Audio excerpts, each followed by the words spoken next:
एकदा मनुष्य देह मिळाला की माणूस मनुष्य देहामध्येच बरीच वर्ष राहतो. म्हणजे अशी बरेच काळ असतात, 777 वगैरे अशी जन्म तो घेऊ शकतो.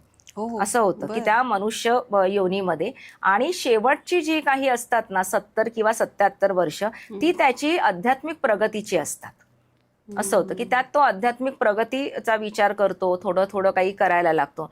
पण हा कालावधी आपण कमी करू शकतो आपल्या उच्च कार्याने किंवा उच्च भावनेने.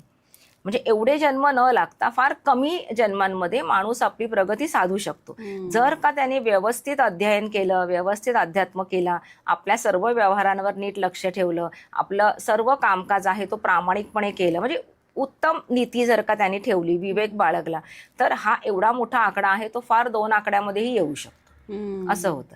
पण ते होत नाही. आणि मग असे अज्ञानी लोकांचे जे जन्म होत असतात की बाबा आले गेले काहीच त्यांना, म्हणजे त्यांना जन्माचंही वाईट नसतं, मृत्यूचंही काही नसतं आणि काही नाही, फक्त नीती नियम की आहे, आलोय गेले आले.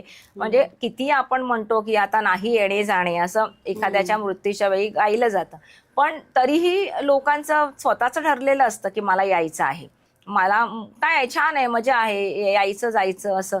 त्यामुळे त्यांना ते काहीच त्याचं हे बदल नको असतो. आणि असे जीव सतत येत जात असतात. म्हणजे ते असं काही क्रूर कामं पण करत नाही की त्यामुळे त्यांचं ते अजून खालच्या योनीत जातील, किंवा असं काही उच्च कार्य करत नाही की त्यांच्या काही ह्याच्यातून ते पटकन प्रगत होतील असं. त्यामुळे असे अनेक असंख्य अगणित जीव असतात की जे ह्या पटरीतून जात असतात. आणि काही ठराविक जीव असतात की ज्यांचं ठरलेलं असतं की बाबा आपल्याला मोक्षाच्या दारात जाऊन उभं राहायचंय, आणि मग ते काहीतरी वेगळा मार्ग अवलंबतात आणि वेगळी साधना आणि असं करून पुढे येऊ शकतात.